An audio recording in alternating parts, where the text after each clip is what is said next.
This is DearPsychopomp. Let's talk about death. The podcast where we peel back the veil, sip tea with the Reaper, and get cozy with the inevitable. If you're new here, welcome. If you're not, welcome back. I'm your host, Anne-Marie, your slightly morbid death-conscious guide through the underworld of mortality, grief, and all the beautiful, messy things that the universe gives us. But before we dig in, a couple of important things. First, I am not a therapist, counselor, psychic, or priest. I'm just a death doula talking about death, dying, and all the shadows in between. This podcast is not a substitute for professional advice, support, or services. And please take care of yourself and seek help from licensed professionals if you need it. Second, some of the topics we explore can get heavy, emotional, or triggering. If anything hits too close to home, please step back, take a breath, or come back when you're ready. Your well-being is what matters most. Now, if you're still with me, light a candle, make peace with your demons, and let's talk about what really matters. Because death is just the beginning of a really weird, wonderful conversation. Joining us today is Lisa Pahl, the CEO and owner of the Death Deck LLC, which creates tools that inspire meaningful conversations on what matters most in our lives and our deaths. She is a licensed clinical social worker with over 18 years of experience in hospice and 7 years in emergency medicine. Lisa, welcome. Thank you so much for being here today. I love meeting others in the death care industry, if I may call it that. There's not many people I get to nerd out with about death and dying. Well, I'm happy to be here because I love to nerd out as well on this super important topic. Yeah, thank you. So my first question, what is your relationship with death? When did it start?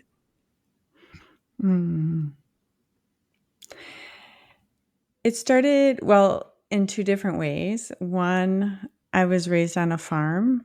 And so a family farm, my dad, mom, and brother and I. And so my brother and I had a lot of tasks and chores regarding the farm, and were firsthand witnessing death within the farm setting. And so, in that kind of, and we lived in a farming community. And so there's a matter of factness about death and dying within farming communities. And so I think in some ways that kind of set the stage for me to be a little bit more comfortable with death and dying from the get-go. And then my dad was diagnosed with leukemia when I was about 19. And he basically turned his entire life around once he heard that he had this serious illness. He's still alive today at 72. He has lived with it for 30 years, this form of leukemia. And he basically became this incredible human being. Not that he wasn't a great person beforehand, but he had quite a temper and he focused on work. That was what our family did together. He was a truck driver and a farmer, so work and productivity came number one above relationships. And I got to witness this beautiful transformation over a few years after his diagnosis, and saw firsthand how when we take inventory of our life and recognize that our time on earth is finite, we can change, we can prioritize different things. And now he's this incredibly loving, compassionate man who journals every day and is a wonderful grandfather to 3 grandkids. So, but what's interesting about this I just did a series with my dad on the Death Deck, so we covered a lot of different topics. And I think really what happened was I'm embarrassed by how I responded when he was first diagnosed. I avoided him and the hospital as long as I could, and I was afraid, and looking back, I wish so badly I would have handled it differently. And so I think there's a piece of me going into this space that's kind of like a redo. Like Mm. I'm gonna treat other people, though he wasn't terminal, and most of my work is with people who have a terminal diagnosis. But I want to be there to support them along the way and show up for them in meaningful ways. And obviously, I was like 19 at the time, so I didn't have the wisdom and skills that I do now. But I do feel like I'm trying to right that wrong. Mhm. So yeah, that's my very long-winded answer. It's it wasn't wrong. There's no right or wrong way to respond when you need time to sit in your feelings and process everything going on, especially at 19. Mhm. You know, you're doing the best with what you have, and you know, be gentle. Be gentle. You did good. It's not that you're righting a wrong. It's that you've learned, and you're passing on your knowledge. Yeah, You know? yeah. I think, Yeah. you know, the compassionate side of me says that most of the time. Occasionally, I just remember how um, how much guilt I felt about that, Mm-hmm. and I think that's what I have been trying to release for the last 30 years, to be honest, is releasing the guilt from that. Which I just, like I mentioned, I did this series with my dad for the Death Deck, and it was incredibly healing because he, of course, shared with me that that's not what he remembered. He remembered me coming to the hospital and bringing a little portable basketball net, and we shot hoops in his hospital room, and he loved it, and that was his memory. So Oh. um, it's interesting, the perspective, right? We know what went on in our mind and in our feelings, but um, it does demonstrate to me that showing up is what people remember, even if Mm. it took you a minute or you didn't do it exactly the way that you wanted to. It's the showing up that matters. Absolutely. It's holding that space. It's being there and saying, you know, I don't know what to do. I don't know what to say, but I'm here. Mm-hmm. Yeah. That's hard. I remember I was hospitalized a few years ago I had to have a surgery for a GI issue, and I was in the hospital for, I'll say 12 or 13 days. And my husband came every single day. It was an hour drive one way because we live out in the country. And he brought a mini Monopoly board, like tiny. You couldn't even read it. And we were playing cards and Monopoly, and that was some of Mm-hmm. the best time we had, because all we had to do was sit down and talk. You know, there were no chores waiting. Mm-hmm. It was just those moments, and that's still some of my favorite moments, even Yeah, if I had to count how many holes were in the ceiling tiles through yeah, my boredom.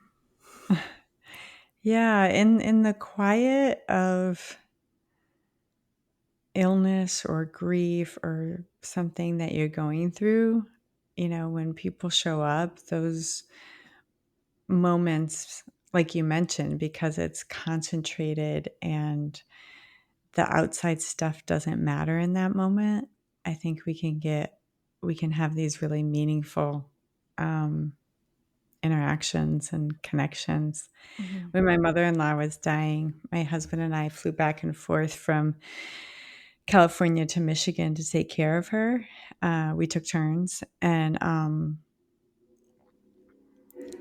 those are some of my most precious memories with her, because she was diagnosed with pancreatic cancer in May and she died in August. And so Mm-hmm.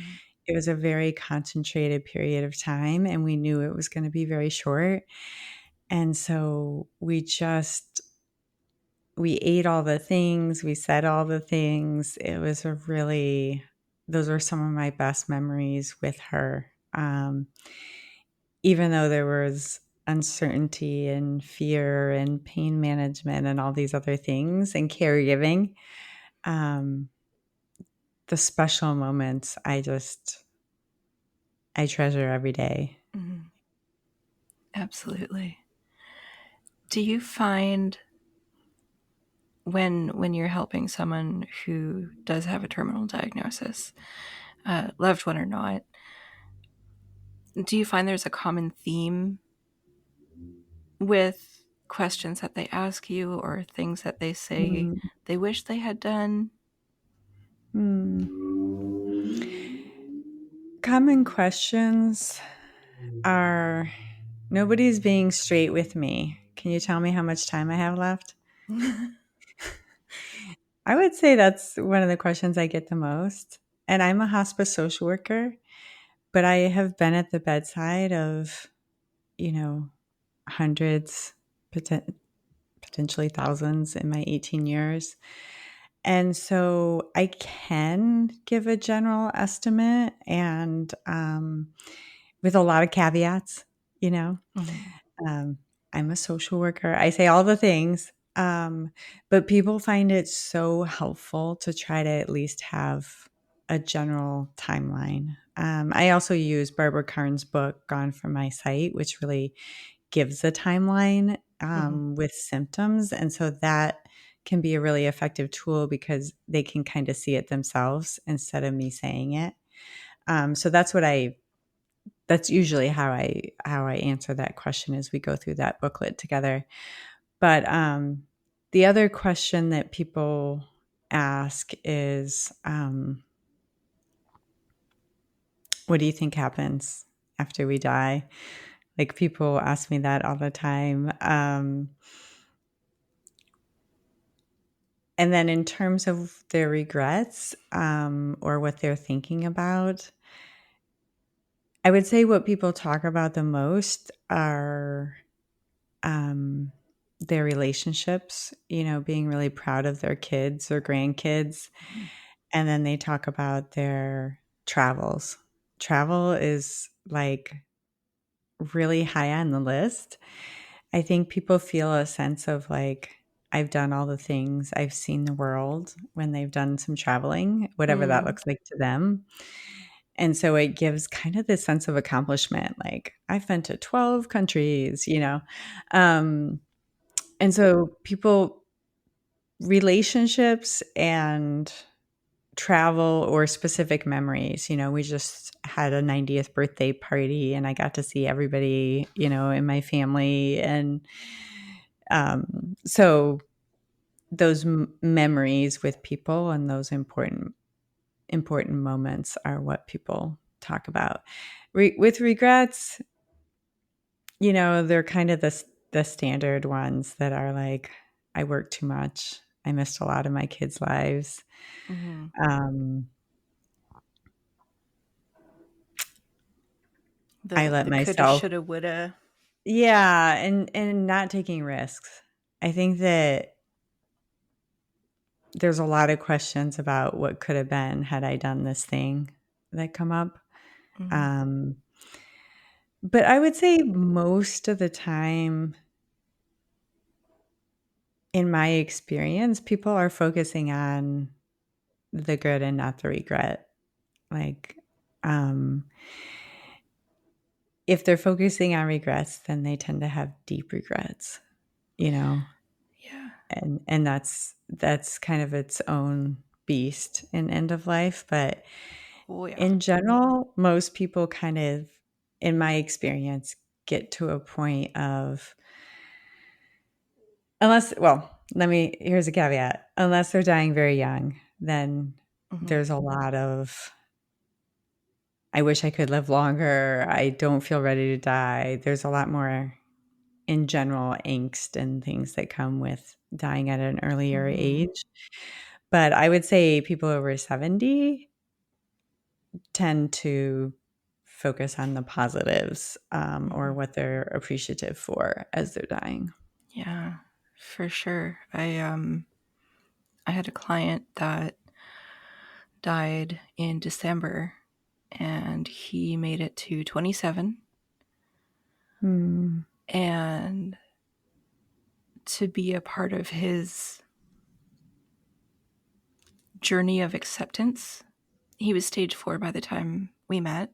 I unfortunately only knew him for a few months, Mm-hmm. and still don't know what he looked like, but he's really bad at Battleship.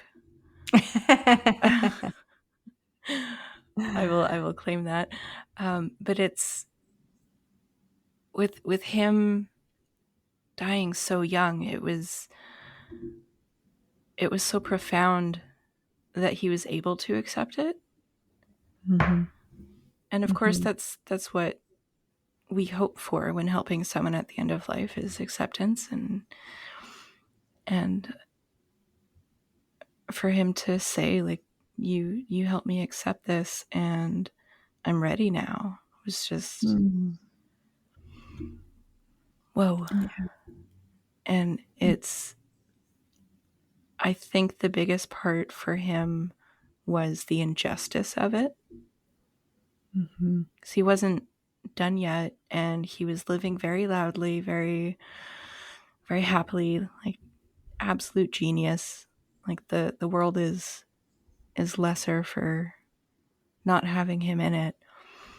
And I think that sense of injustice is something that a lot of people can relate to with things Mm-hmm. like chronic illness and cancer, and especially in the younger part of the population. Mm-hmm. Mm-hmm. What a beautiful gift you gave him.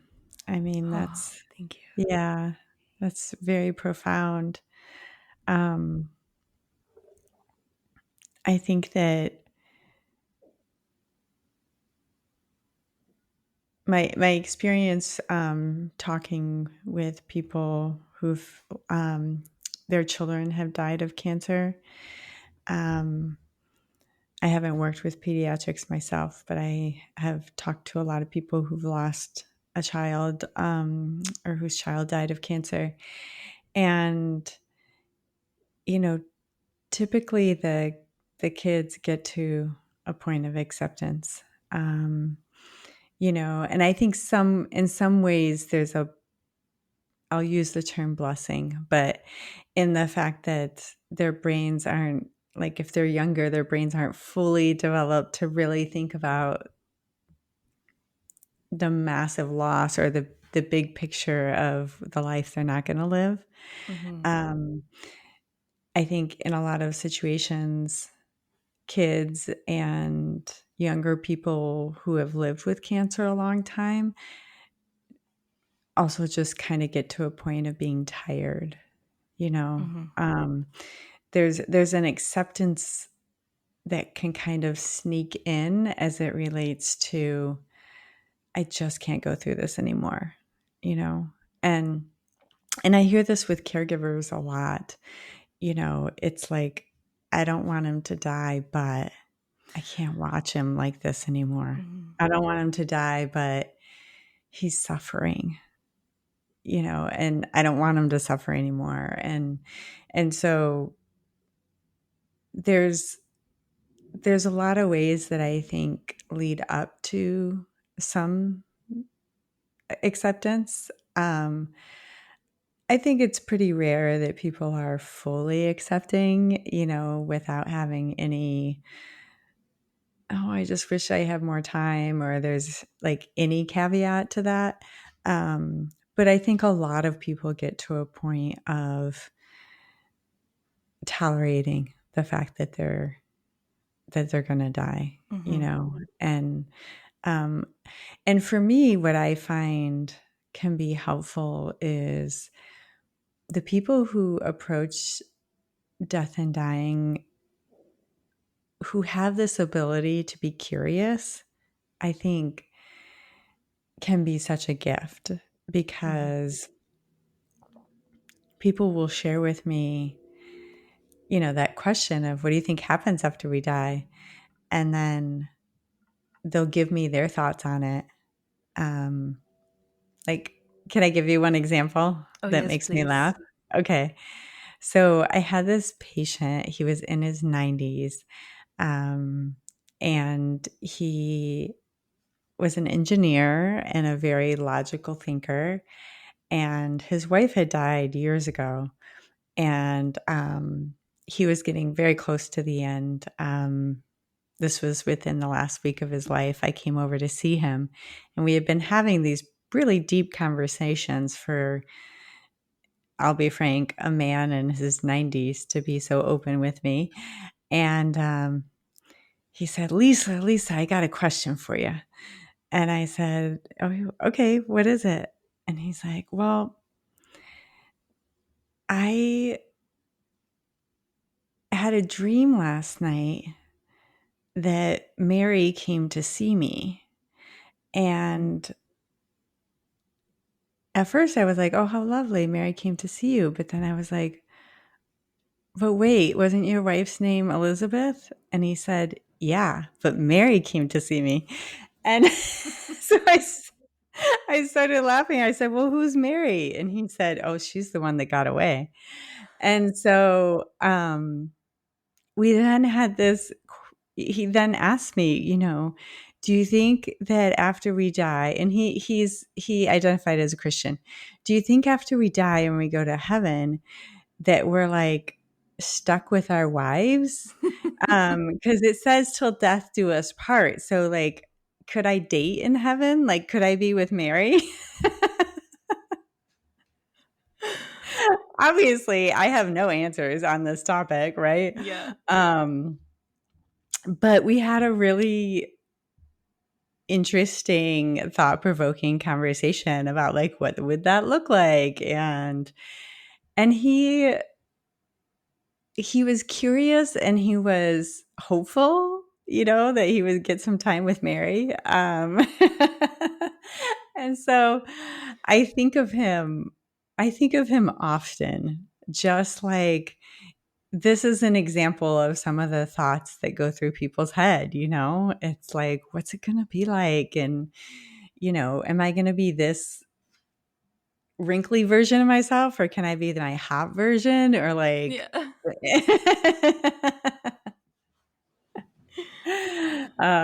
so I'm more of an agnostic. I believe that there's something that I don't quite believe in, heaven as he was describing or anything. But I get into all sorts of conversations with people about their spiritual beliefs and what they think happens.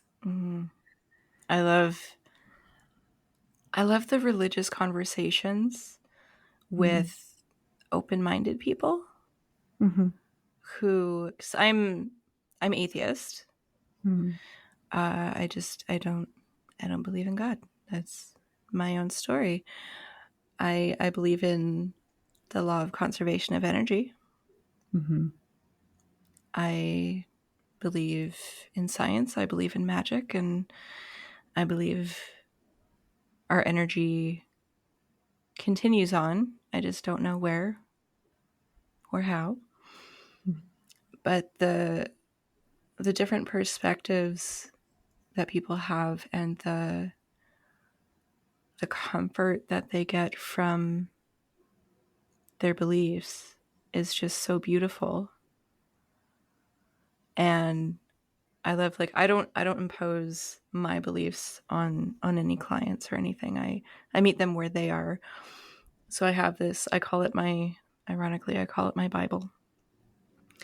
And it has a bunch of prayers and rituals and things you can do for just about any religion you can think of, just to be able to honor them that way. And it's really profound when people let you in on that, because they're opening their whole heart. Like, this is what I truly, truly believe. It's like, that's beautiful. Usually. Yeah. Yeah. Yeah. Yeah. No, those are really special conversations. When you brought up being atheist, I've had hospice team members make comments like, it's so sad that person's an atheist because they're feeling like they don't have hope as they're dying. And I was like, have you talked to our atheist patients? Because they have a lot of hope, Yeah. and I think, some of the common things I hear from people who are atheists as they're dying is, I know I'm going to live on in the people that love me. They're going to like hear my voice in their head, and they're going to make decisions with my guidance. I also get great comfort in knowing that when I die, it's all over and I don't have to think about a single thing again. I take comfort in being released from this pain that I've been in and the worries of this world. There's just so many ways that people take comfort in whatever their belief system is. And so I am always speaking up for people who have varying beliefs, including atheists, including identifying as atheists, because there is hope and peace to be found in any belief system, and that's why they're belief systems, right? Yeah, exactly. That's it's. I know I'll still exist. I just don't know in what capacity. And I mean, the biggest thing, I've been doing a lot of soul searching lately, especially with like Carl Jung theories and things like that. And it's, what if I can picture myself on my deathbed, what can I do that's going to make me go like, oh, that was awesome? And so I kind of base my decisions around that. And I want to leave a legacy. And so here we are, suddenly podcasting. my client, who actually became like a very, very dear friend, he called me his DearPsychopomp. And so that's where I got the name from. And it was just the highest of compliments. It was like, oh my goodness. Like, and just to be able to have a connection with someone that you've never seen their face. We talked on the phone probably 2 hours a day, on and off for months. And it was just, you get in this different headspace when you've had to face your own mortality. And it kind of just takes away all the fluff. And not that the fluff isn't important. It's very important, but it's having those conversations. And I mean, I'm the little ray of pitch black, like on people's birthdays. I'm like, hey, did you update your will? Do you have a will? What do you want when you die? And like, well, it's my birthday. So I'm like, yeah. Good time to talk about it. Good time. Like, there's never a bad, well, not never, but it's good to know. And so what do you want when you pass away? How do you want to be sent off? Do you mean disposition or what type of service? All of it. Okay. currently, because things change, currently my dad is really top of mind because I just did this series with him. So we just had this conversation. He had always said that he wanted his ashes dumped into a manure spreader and, add some manure in there and spread it across the crops. I had to share with him that that was not good for crops. And so we moved on to a conversation about human composting. And so he has agreed to that now. Okay. And that's what I'm interested in as well. My dad wants to return to his parents' farmland that's still in the family, and I want to return to my family farm, at least a portion of my soil remains. So that's what I'm interested in. I've thought about whole body donation as well, Mm. in the sense of being of service to others. And I have huge respect for the training that medical professionals need in order to, become our doctors and nurse Mm-hmm. practitioners and stuff. And so I do go back and forth between those two options. Right now, I'm leaning towards human composting. I think because 2025 is feeling very unsettled, and returning to farmland and farm country feels like calming for me. And Mm-hmm. so that's where I'm at today. But um, I talk with my husband about these topics all the time. And so I'm like, and updating my advanced directive and all the things. So Mm-hmm. he's like, okay, well, let me know if that changes again. Cause,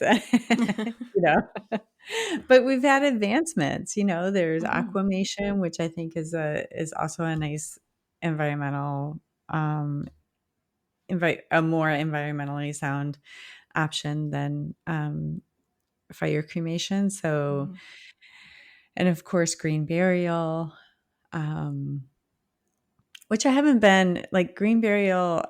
I love the option for some people, but um, I don't know. I think because we buried so many of our pets and animals in our backyard, like on our farm, it just doesn't feel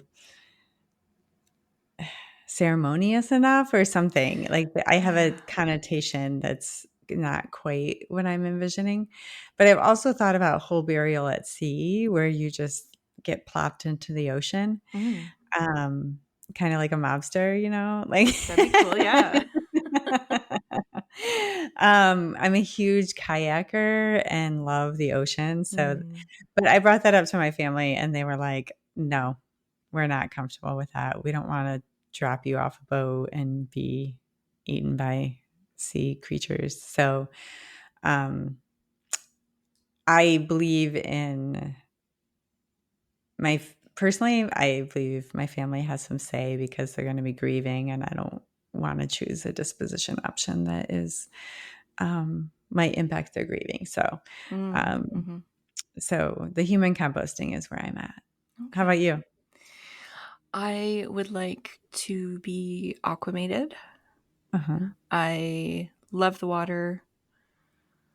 I don't want to be buried. I don't like bugs and like the dark and stuff like that. Mm-hmm. So I want to be turned into like a diamond or a rock or something and then shot it into space. Mm. I don't know the logistics of that, but that's what I'm hoping for. Or because I have a another business where I do resin memorial keepsakes and jewelry. Mm. And so I always joke with my husband, like, turn me into something cool. Like, Yeah. I'll teach you how to do the science and turn me into something cool. Like, bury me in a plant. I don't know, but Yeah. top of the list is being shot into space and going to live with the stars. There is a service that, but I assume they would. The service that I know about sends cremated remains, but I'm sure they would send aquamation remains as well, since they're so similar. Mm-hmm. Um, but I can send you that information. I don't have it off the top of my head, but there is a service that does that. Yes, please. That just I made me mean, so happy. that's what's been so fascinating.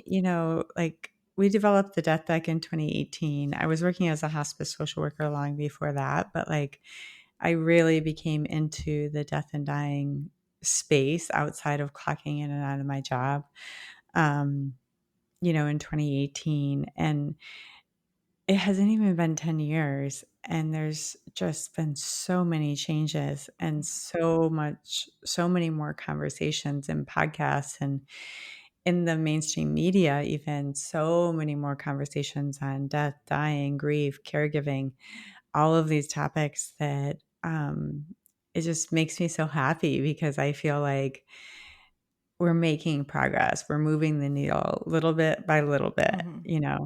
And I spend so much time with like deaf folks like you that sometimes I have to go home to middle America or the Midwest and have a conversation with someone else. And then they're like, "What are you talking about?" And I'm like, okay, it's it's not everywhere and everybody that's having these conversations still. We have quite a bit of work to do, but Mm-hmm.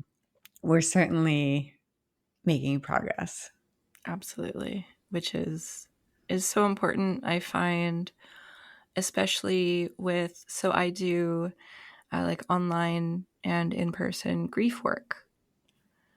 And as you know, grief is all encompassing. It's not only with death, but every other type of loss and things that could have been and whatnot. And I find that most, I'm going to go ahead and say everyone that I've met is grieving something. Mm-hmm. Everyone. Everyone has a story that can break your heart. And to also have to do the whole life thing while you're grieving. Mm-hmm. And, you don't just get to grieve one thing at a time. Sometimes it's complex and there's more to it. And life doesn't stop happening just because you're grieving. And I think if we could normalize talking about death and dying and grief and loss, that it would make it not easier, but gentler. Mm-hmm. Yeah, I think Yeah. it's when we give voice to the things that scare us, hurt us, um, we I, f- I believe we lessen some of the power of it. Mm-hmm. And I think normalizing these conversations and modeling for other people that you can talk openly about this topic, um, that your connections with other people can become incredibly rich and full by having these type of conversations. Like, I feel super connected to you right now, and we're just sitting in front of our computers, right? Mm-hmm. But we're talking about deeply meaningful things, life and death, right? And so I think there's just so much that we gain by opening ourselves up to these conversations. And for those of us that are comfortable having them, to keep sharing them out so that other people um, feel like they can too. Mm-hmm. Absolutely. And once you embrace it, there is a whole new world of jokes out there for you too. I love using humor in my end of life work. Yes, me And too. yeah. What's the one you get the most? What do you mean?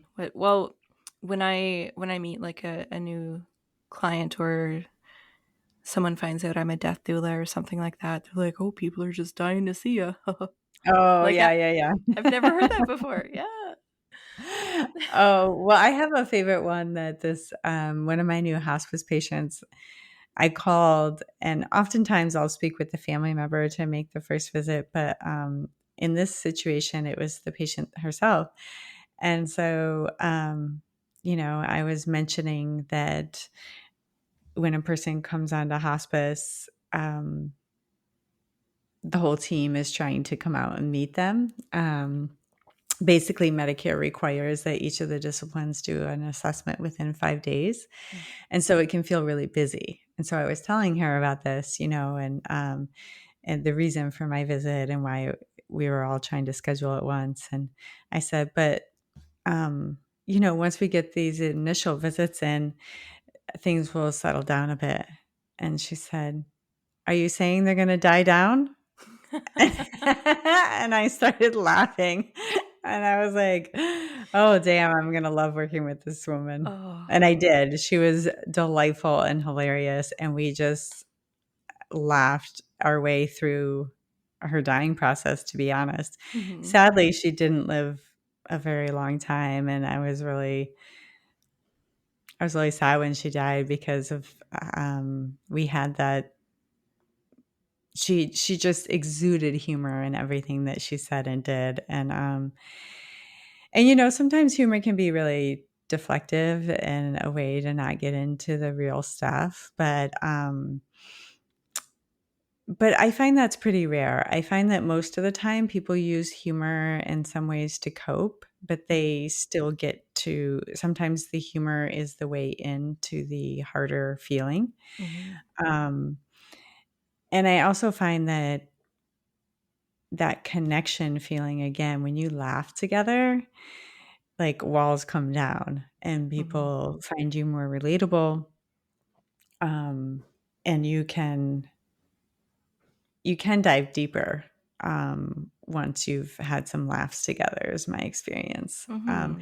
And also people are dying for a release. They Yeah. they really are looking for an opportunity to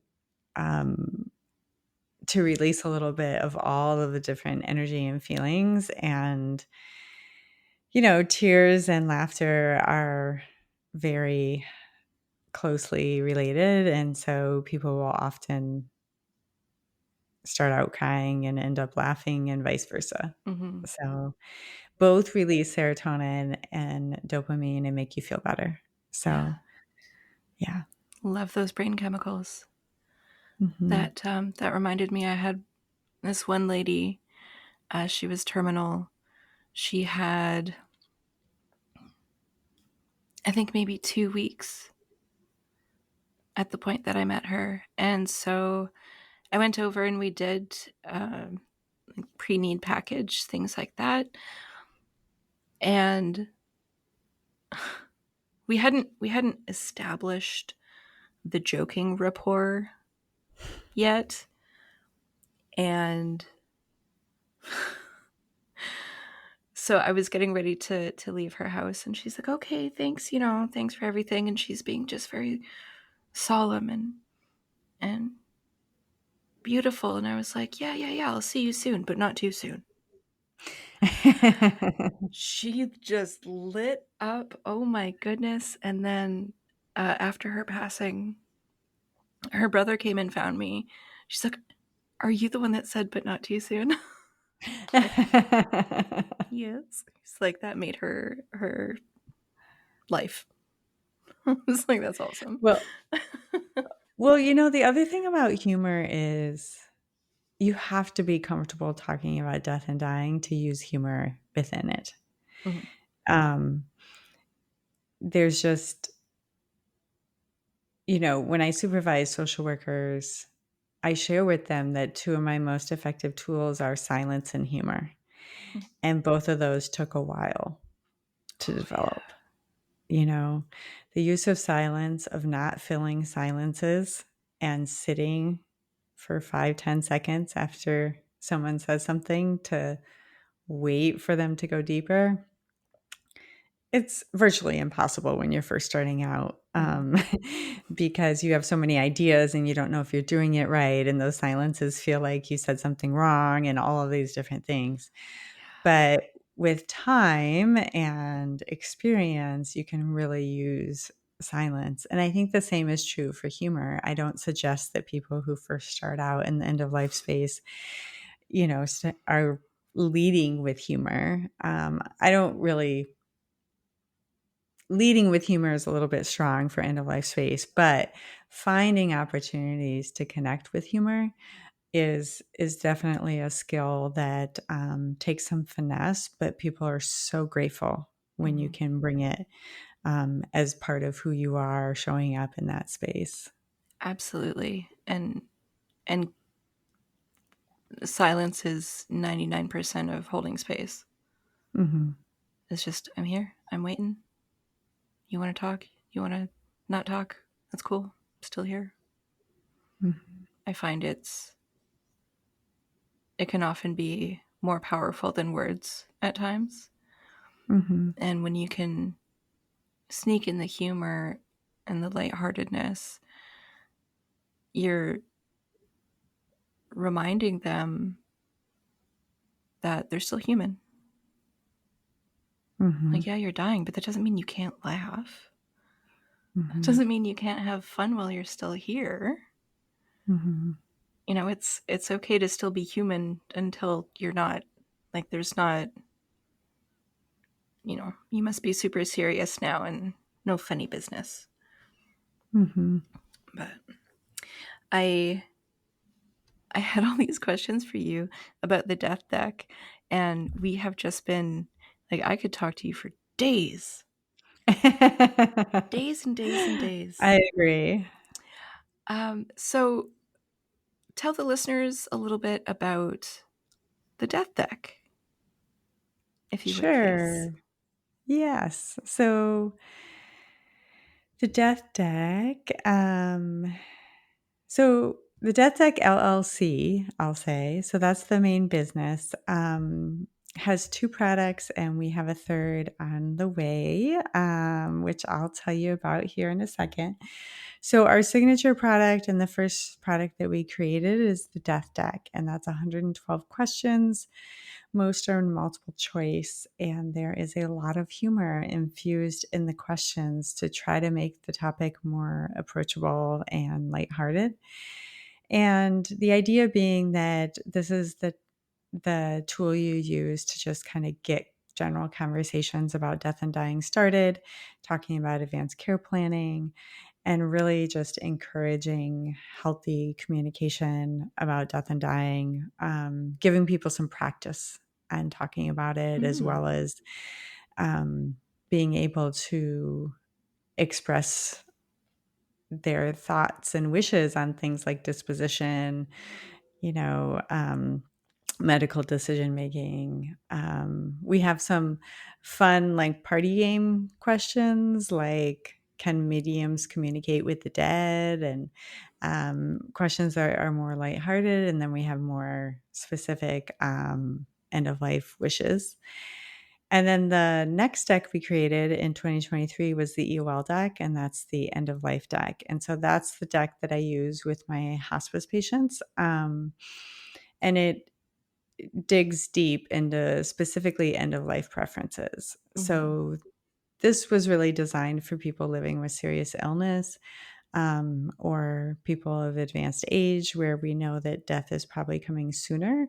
And so there's a little bit of humor, but it's more of a gentler tone than the Death Deck, and obviously has a gentler name and logo as well.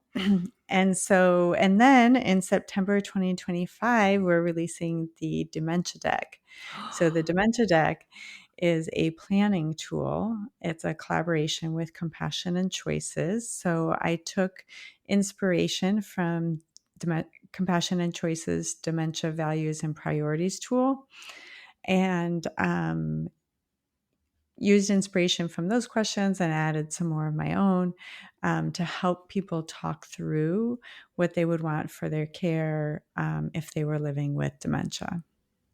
So That's that one phenomenal. I'm super excited about. It'll launch the beginning of September, and so if people want to get on the list to hear about that first, they can reach out to us at the Death Deck.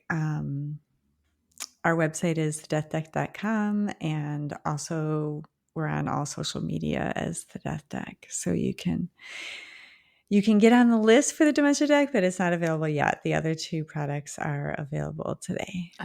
Sign me up. Yay! I will. Yes, I'll add you to the list.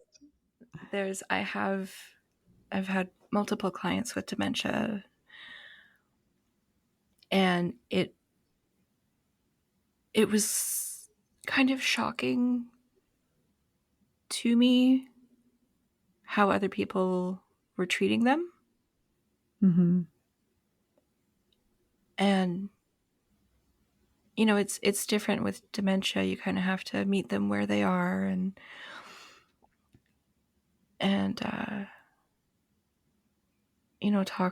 talk normally, kind of thing. And I think having that resource is amazing. Absolutely amazing. Oh, That's, thanks. yeah. Yeah. My grandma lived with dementia for 9 or 10 years. And so um, the family took care of her, and which only happened because there were 7 children and 20 grandchildren, 30, 40. I don't even know how many there are of us. But there were so many points in time where it was like, oh man, we wish we would have known what grandma would want, because some of the important factors are like, how do you feel about a feeding tube? Some people Yeah. have really, as it relates to dementia, right? And how do you feel about your code status, or like whether you would want to be resuscitated if you no longer could recognize family, right? And so it's really trying to reduce some of the fear that people have surrounding living with dementia by helping them articulate as best they can, what preferences they would want. And then the hope is for people to then fill out their dementia values and priorities tool, because this you can add on to your advanced directive, and it can give your family members very specific guidelines on what you would like if you were living with dementia. And it doesn't mean that these things are going to happen. We know that about advanced directives. We know that about a dementia type directive as well. But at least you can let your wishes be known, and you can give your family members some guidance on what you think about these topics. Because I do recognize that sometimes the execution of what people want, there may be limitations, and there may Yes. be people's own feelings about that. And so I always encourage people, the most important thing is designate who you designate to be your healthcare decision maker, because you can spell all this out, and if they disagree with it and they don't know your wishes, it's not going to happen. So you need to make sure that the person you choose understands and respects and is willing to hold true to your wishes. And it might not be your kid or your spouse that can do that. Yeah. Yeah. Recognizing, Recognizing. their capacity for it, for sure. And I find it interesting how we'll get flooding insurance and like earthquake insurance, and we have our car insurance and everything just in case. And that's fine. That's non-negotiable. But final wishes? Oh, no, we don't talk about that. Like, that's the one thing we're guaranteed is going to happen.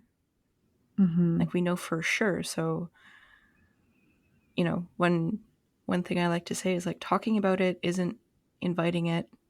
Like it's going to happen either way, but Yeah. Well, and it's so hard. I mean, that's really the main reason we developed the Death Deck, was because it's so distressful and chaotic for family members to try to make decisions on your behalf when they don't know what you want. It's mm-hmm. it makes situations so much more difficult when people haven't had these conversations, and it really impacts the grief experience, because if you first of all haven't had conversations, they are second guessing and wondering if they did right by you or took care of you in the way you wanted.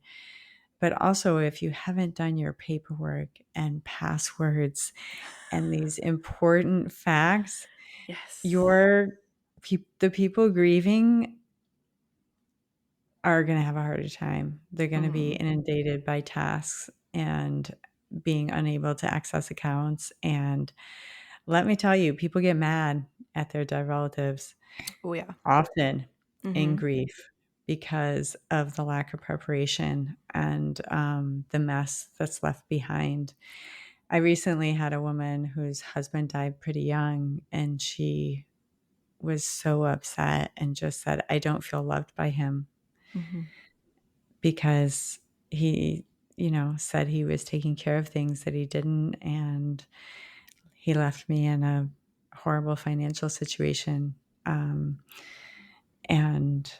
I mean, that is so hard and hurtful, Mm-hmm. um, to be faced with those feelings and grief. And so I encourage people who are like, who cares? I'll be dead, to say, yeah, your family and those left behind care an awful lot, because they're going to have to clean up your mess.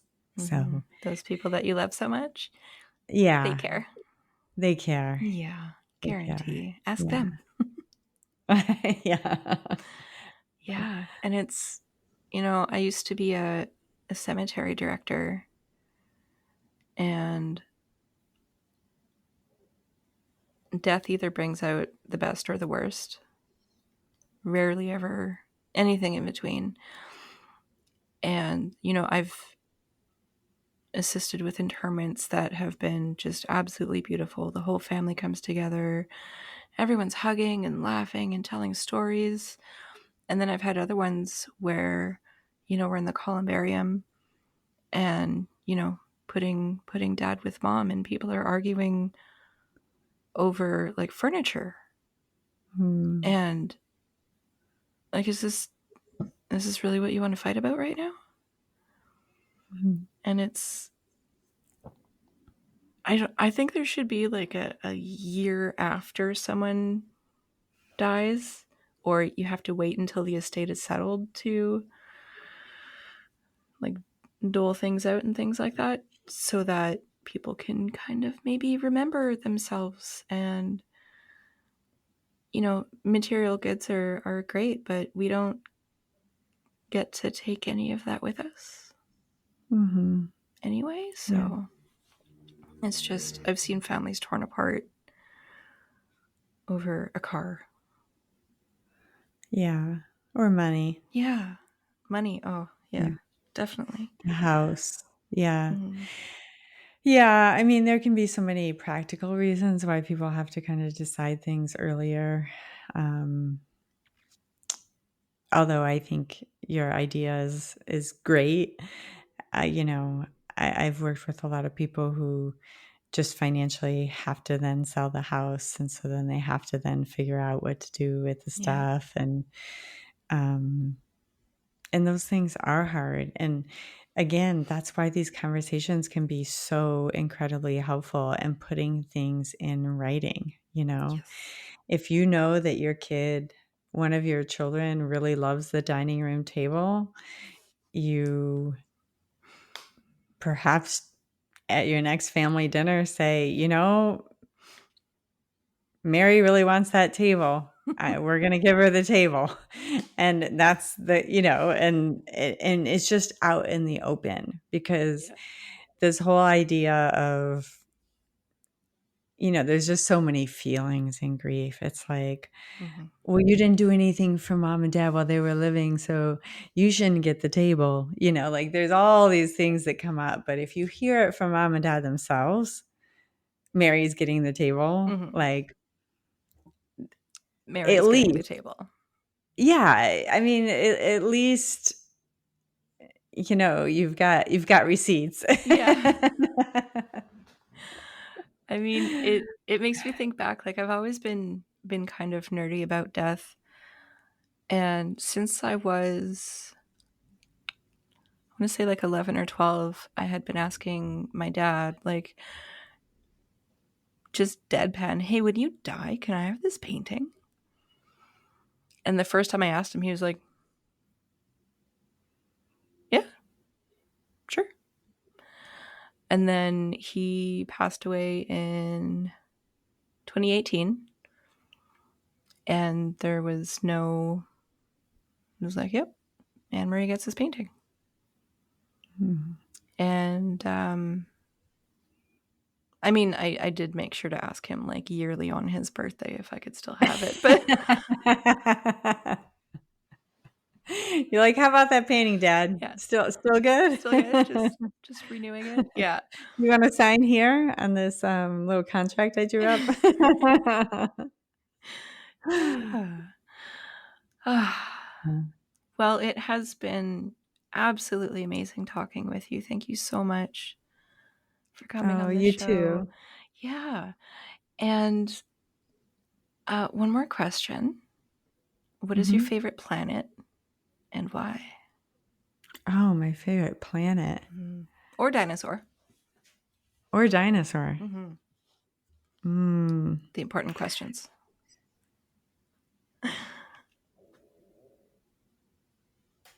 I think, okay, this is not technically a dinosaur, but I have a son who is almost 17, and he was a very Precocious? thank you. He was a very precocious kid. I'm like, precarious? That's not the word. Oh. Precocious kid. And loved to talk and was super animated. And I have all these videos of him. He had a dinosaur book. And so he was like always acting out dinosaurs and stuff. But he became obsessed with megalodons. And so he, I can like close my eyes and picture this video of him where he's talking about it's a megalodon, of course, and he's dramatic and he's like sharing all these facts and he's excited and yeah, I there are very little things. There are very few things to me as tender and sentimental as thinking about looking at dinosaur books with my son. That's amazing. He Yeah, little kids at that age, they love to learn facts and memorize them, and, um, yeah, that just really took me back to a really sweet time, so thank you for that Yeah. question. Does he have any megalodon teeth? Does he? Yeah. Does my son have any megalodon teeth? Yeah. You know, no. Do you have one? I have 3. Oh my gosh, do you really? I can look at. Good. Oh my god, that's so crazy. Oh, wow. That's so cool. Yeah, I have a 100% one too, but it's black, and it depends on like the color of the teeth, depend on the sediment with where it landed. So I have a white one, I have this gray one, I have a black one. I can nerd out about it forever. I will email you. Oh my god, that's so funny. I just love the serendipity of all of I love it that. so much. Oh, Oh, all right. this has been a great conversation, Anne This Marie. has been. Like we mentioned, I think we could talk for days here, and I would love to come back anytime and Absolutely. continue our conversation. Absolutely. All right. Well, thank you so much for listening to this week's episode. You can find Lisa online at thedeathdeck.com. And in September, you'll be able to get the dementia deck. So you can go and get your name on the list. And if this episode resonated with you, please hit the like button, share, follow, subscribe. If your platform allows, leave a comment and let me know what you think. Your support fills my soul and keeps this podcast going. You can find me online at DearPsychopomp.com or by email at contact@DearPsychopomp.com. Death isn't a secret. Let's talk about it.